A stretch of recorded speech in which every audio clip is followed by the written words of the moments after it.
Kinalaman si Chief Justice Corona dito, bakit kayo galit kay Justice Corona sa Ang pagre-recall nito? Ang siya hulang No, I have not even asked that question. How could it have been answered? Antayin mo muna na matapos yung tanong bago mo sagutin. Opo. Sige po. Na- Sasagot ko ninyo. Ang sinasabi ko po, na doon siya lang yung kakaibang sitwasyon. Dahil nag-inhibit siya lang yung justice na nag-inhibit sa mga previous decision ng FASAP. Nag-participate siya sa recall at nag-inhibit ho muli. Again, we move to strike out the answer of the witness and we request, Your Honor, But that is the that the answer witness of the be witness. directed to us. Unresponsive, speaking of the record. Come on. Ang tanong ko po lang sa inyo ito, may sulat na dumating sa clerk of court na isang division, in this particular case, second division. Alam ba ninyo na ang sulat na yan, ini-repair Hindi po. sa division? Hindi nyo alam. Hindi rin ninyo alam kung anong aksyon ang ginawa ng division. Hindi po. Kung sabihin ko sa inyo na ini-repair ng division yan sa clerk of court and bank because dahil hindi nila mapagpasyahan, meron ba kayong ebidensya na yan ay hindi totoo? Wala po. Wala. So, katotohanan. Sandali lang, lakasan mo lang yung sagot mo. Wala po. Okay. So, the way I understood you, you have no complaint about the procedure adopted in this case because you do not know the procedure. Am I right? Yes po. All right. Now, I noticed that you were very, very categorical and positive about complaining Chief Justice Corona. How about the other members of the division? Do you have also similar complaint against them for revoking the previous order in connection with the second motion for reconsideration? Wala po. Dahil yung nag-inhibit po earlier, consistent nag-inhibit sila all the way. Yung pong iba na naging dahilan ng pagkakaroon ng resolution nito, na nire-revoke yung second motion for reconsideration, wala po kayong reklamo sa kanila? Wala po. Siya lang po yung nakakaiba yung sitwasyon. Did you note that the recall order was unanimous? Ibig sabihin, lahat bumoto? Yung nakalagay dito? Hindi rin nyo alam yan? Alam po. Hindi nyo alam? Wala po nakalagay yata sa desisyon. Kasi wala Hindi, ang tanong ko po sa inyo. Sagutin mo lang yung Hindi, tanong, oh, alam mo Hindi ba nyo o alam. hindi mo alam? Hindi. Oo.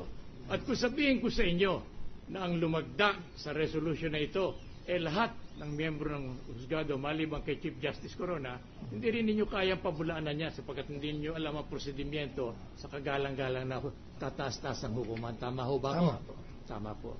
Now, I seem to recall you having testified that kayo napighati, na-damage kayo, nagkaroon kayo ng hindi magandang pakiramdam sa paggawa ng pagkakarecall. Tama ho ba ako? Opo. Alright. Bakit? Naghahabol ho ba kayo ng damage dito sa kaso nito? Kaya niyo sinabing nagdamdam kayo, nag-emotionally involved kayo, ganito and so on? Wages po ng mga kasamahan namin. Hindi, kayo po. Hindi ko tinatanong yung kasamaan ninyo. Hindi nyo kayang sagutin yun. Hindi po ako. Hindi po. So wala kayong claim for damages. Wala po. Ako mismo wala. At hindi naman maaari na kayo mag-claim for damages dito sa impeachment proceedings na ito. Wala din po. Nalalaman ninyo yan. Opo. Salamat po. That's all with the witness, Your Honor. Oh, any recross? No redirect, Your Honor. No redirect. The witness is discharged. Salamat po, Mr. Witness. Mr. President, May magtatanong sa iyo. yes, Senator Lauren Legarda wishes to be recognized. The gentle lady from Antigua in the Philippines, Senator Lauren. Thank you, Mr. Presiding Officer. Just points of clarification to summarize the quite complicated issues that were brought about. May I request the Madam Prosecutor to answer the questions? And please allow me to just state what you stated, if it is correct, in terms of the dates. Based on the testimony of the witness, it was on July 22nd, 2008, that the decision was made by the Supreme Court in favor of FASAP. Is Yes, that correct? ma'am. And on October 2, 2009, a resolution denying Pulse MR affirmed the decision dated July 22, 2008. Is that Apo. correct? And in these two occasions, the Supreme Court, the Chief Justice did not participate. Apo. Was he already Chief Justice then? Apo. Nasa division po ang kaso na yan. That's a division, and he was already Chief Justice. Hindi pa po. Not yet. 2008 at 2009 po yung tinutukoy natin. But it was in a division to which he belonged. Hindi po. 5 po ang nag-resign He sa just did kaso not yan. take part because he was not a member of that division to Apo. which it was assigned. Thank you.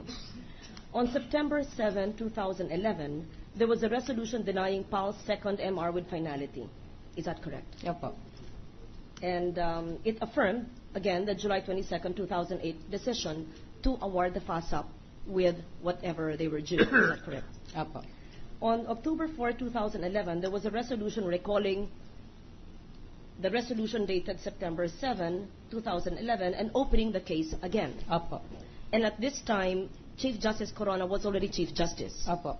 So in the first two, he did not inhibit, he simply was not a member of the Iko-correct ko division. lang po. Yung Yes. pong pinakaunang desisyon noong 2008 ay nag-inhibit na po siya sa kaso na yan, sa raffle pa lang. Kaya po hindi na siya naging bahagi sa pagdi-decide ng Clear. kaso dahil pinalitan na Yes. siya. Okay.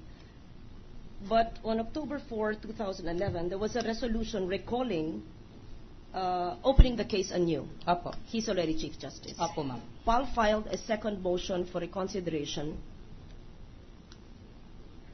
No, this is the status of the case now. Apo. It is still, this is the case pending. Apo, yes, ma'am. Yes. It was mentioned in the reasons behind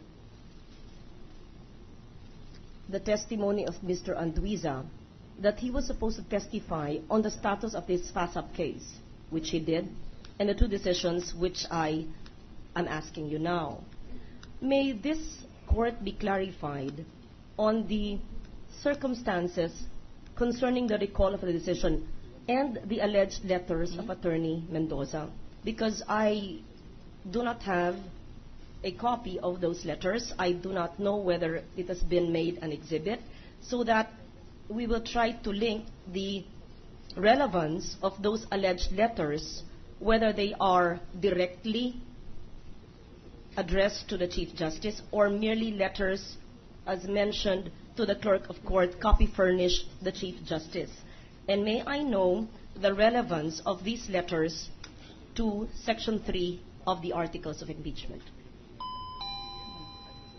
Una po ay gusto ko pong banggitin na yung pong October 4, 2011 decision ay AM matter, Administrative Matter number 11-10-1-SC regarding letters of Attorney Estelito P. Mendoza, GR number 178083, Flight Attendants and Stewards Association of the Philippines, FASAP versus Philippine Airlines, Inc., PAL, Patria Chong et al. Yun po yung unang sagot. Pangalawa po, yung 4 po na sulat ay bahagi po ng exhibit ng prosecution, Exhibit 6T-1 to 4. Yun pong 4 na sulat ay iba-iba po ang sirkumstansya ng pagkakapadala sa Clerk of Court at pagbibigay ng kopya sa Chief Justice. Yung una pong sulat na may date na September 13,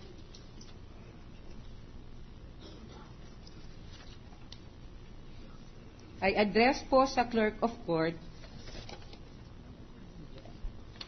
pero may copy furnished po na the Honorable Chief Justice Renato C. Corona, Supreme Court, Manila.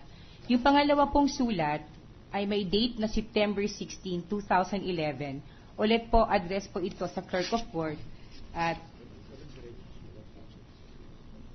wala pong copy furnished.